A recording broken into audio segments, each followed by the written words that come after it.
Picture this. You're standing in a vast hall that exists beyond the boundaries of life and death. The air itself seems to shimmer with an otherworldly presence. Before you lies a scene that has haunted human imagination for over 4,000 years. A massive golden scale, perfectly balanced, waiting. On one side, a human heart still warm with the memories of a lifetime. On the other, a single white feather, light as a whisper, yet heavy with the weight of absolute truth. And, presiding over this cosmic courtroom, stands a figure that defies easy categorization. Neither fully human nor entirely beast, Anubis emerges from the shadows, his sleek black jackal head crowned with ancient authority, his human form draped in the finest linen. His dark eyes hold secrets that predate civilization itself. This is the weighing of the heart, the most crucial moment any soul will ever face, and Anubis is its ultimate guardian. But here's what most people don't understand about this scene. This isn't just some ancient religious ceremony buried in dusty tombs. This is a window into one of humanity's most sophisticated attempts to answer the question that keeps us all awake at night. What happens when we die? And more importantly, who decides whether we've lived a life worth living? For the ancient Egyptians, death wasn't an ending. It was the most dangerous journey anyone could undertake. And they wouldn't dare attempt it without the protection of Anubis, the jackal-headed god who knew every secret pathway through the underworld, every trap that could destroy a soul forever, every ritual that could transform death into rebirth. Tonight, we're going to uncover the hidden truth about this mysterious deity. We're going to discover why the Egyptians chose a jackal, a scavenger, a creature of the wilderness, to guard their most precious beliefs about life, death, and what lies beyond. And we're going to reveal how Anubis became something far more powerful than just a god of death. He became the ultimate guardian of transformation itself.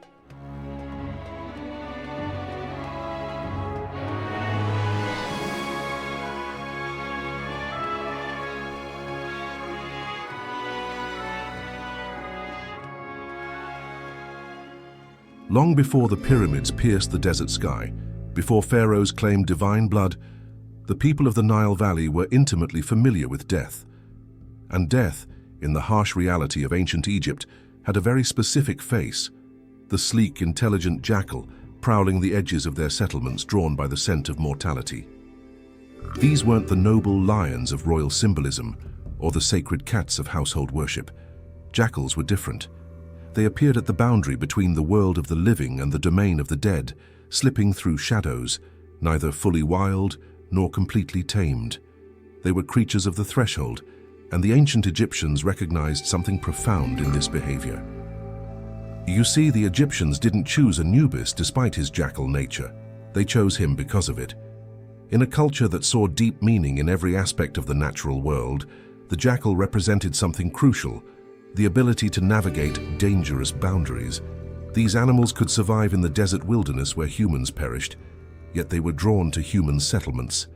They were observers of death, but not destroyers. They were, in essence, the perfect guides for souls attempting the most perilous journey imaginable. But Anubis wasn't always the familiar figure we recognize today. In the earliest Egyptian religious texts, he appears as the primary god of the dead, ruling over the entire underworld with absolute authority. His power was so complete that even the king of gods, Ra himself, acknowledged Anubis's dominion over the realm of death. This wasn't just religious hierarchy, this was cosmic law. The transformation of Anubis from supreme ruler to guardian guide reveals something fascinating about Egyptian spiritual evolution. As their understanding of death and rebirth became more sophisticated, so did their mythology. When Osiris rose to prominence as the king of the underworld, Anubis didn't disappear or diminish. Instead, he evolved into something arguably more important, the one being who could safely guide souls through the labyrinth of death toward potential rebirth. And here's where the symbolism becomes almost impossibly rich. The ancient Egyptians painted Anubis in deepest black, but this wasn't the black of evil or darkness as we might assume today. Black was the color of the fertile Nile silt that brought life to their desert world each year. Black was regeneration, potential, the rich darkness from which new growth springs. Anubis, in his midnight coat, wasn't the bringer of death. He was the promise of what could emerge from death's dark soil. His very form spoke to this duality. The human body represented civilization, order, the conscious mind. The jackal head embodied the wild wisdom needed to survive in realms beyond human understanding. Together, they created a being perfectly equipped to serve as bridge between worlds, mediator between the known and unknowable. Deep within the papyrus scrolls of the Book of the Dead lies the most detailed description of humanity's ultimate examination. But this isn't a test you can study for, and there are no second chances. This is the weighing of the heart, and every choice you've ever made has led to this moment. The deceased stands before the great scale in the Hall of Two Truths, their heart, the seat of consciousness and moral memory, removed from their chest and placed upon the balance. Across from it sits the feather of Maat, goddess of truth, justice, and cosmic order. This isn't just any feather. In Egyptian thought, Maat's feather represents the fundamental principle that holds the universe together, the idea that truth and balance are not human inventions, but cosmic laws as real and immutable as gravity. Anubis stands beside the scale, not as a passive observer, but as the active guardian of this process. His role here reveals the depth of Egyptian spiritual psychology. He doesn't just weigh the heart, he protects the integrity of the weighing itself. This is a god who has seen every form of human self-deception, every attempt to rationalize or excuse or hide from the consequences of one's choices. Nothing can fool Anubis. Nothing can be hidden from his dark, knowing eyes.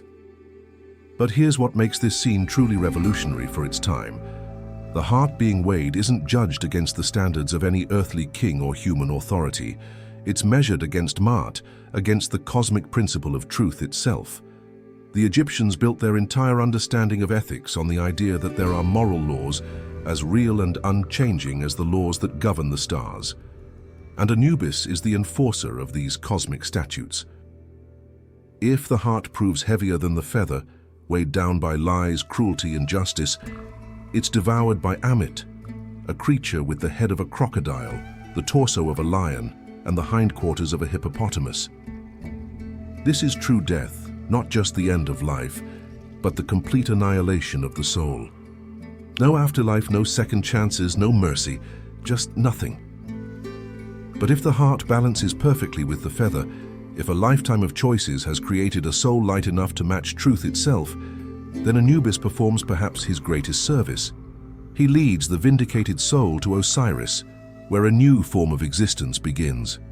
Not just survival after death, but transformation into something greater than what they were in life. The Book of the Dead provides detailed spells and instructions for navigating this process, but they're not magical shortcuts or cheat codes. They're reminders, affirmations of truth, declarations of a life lived in harmony with Maat. The real preparation for this moment doesn't happen in the afterlife. It happens in every choice made during mortal existence. Walk through the Valley of the Kings today, and you'll find Anubis watching over nearly every royal tomb. But his presence there isn't ceremonial or symbolic, it's functional. These elaborate burial chambers weren't just resting places for dead pharaohs. They were transformation machines, designed to facilitate one of the most complex spiritual processes ever conceived by human minds.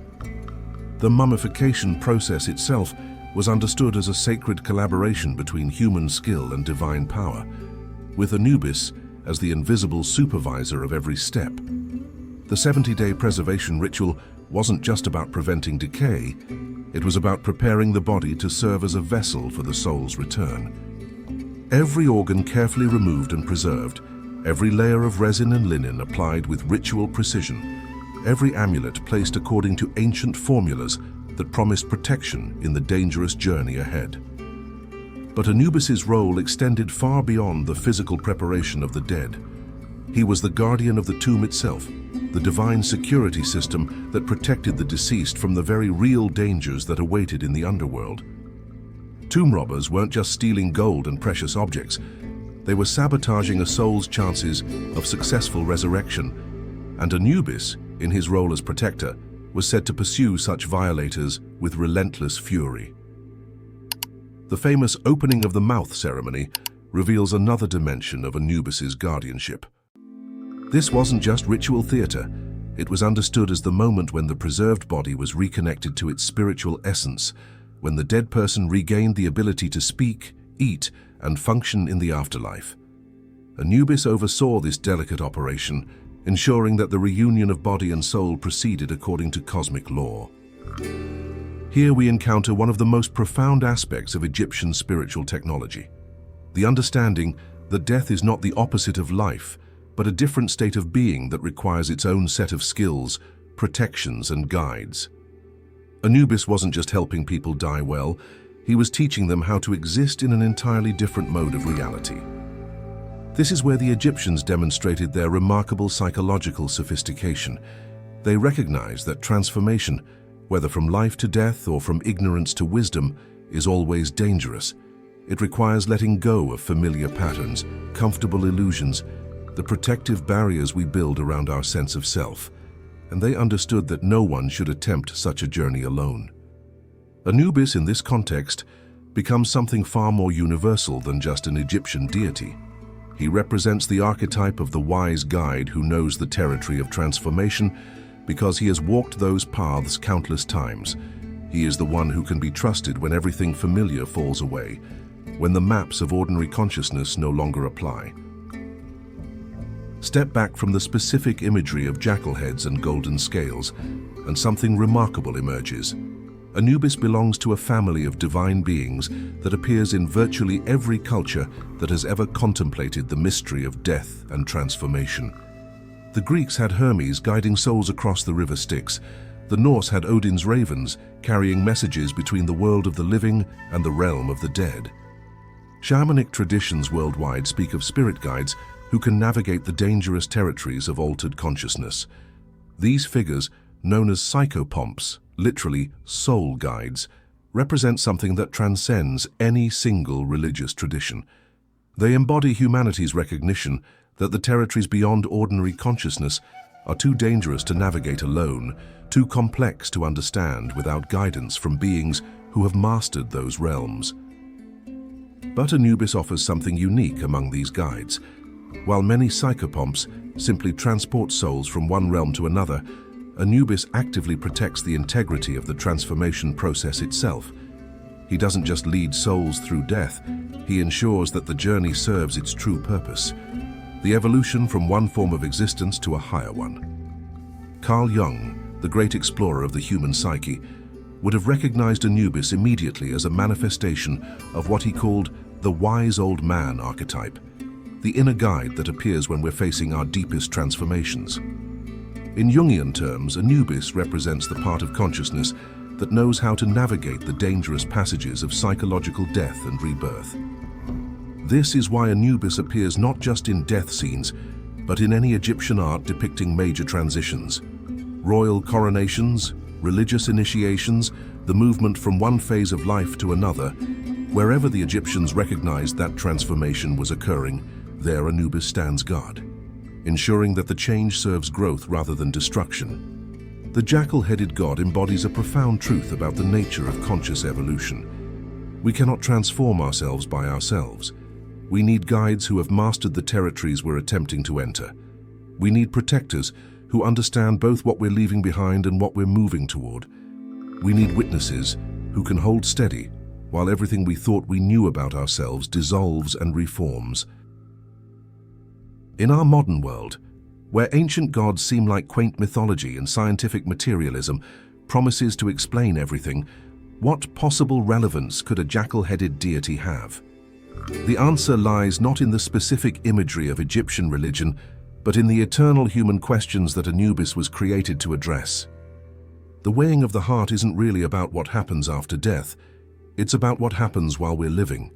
It's about the recognition that our choices have weight, that truth and deception exist as real forces in the world, that the quality of our consciousness matters in ways we can measure. The feather of Ma'at isn't just a religious symbol, it's a reminder that there are standards of truth that exist independently of our personal preferences or cultural conventions. In an age where we're constantly bombarded with competing versions of reality, where social media algorithms create echo chambers that reinforce our existing beliefs, where the very concept of objective truth is questioned, the image of Anubis standing guard over the scale becomes almost startlingly relevant. He represents the part of consciousness that refuses to be deceived, that insists on seeing clearly regardless of how comfortable the illusions might be.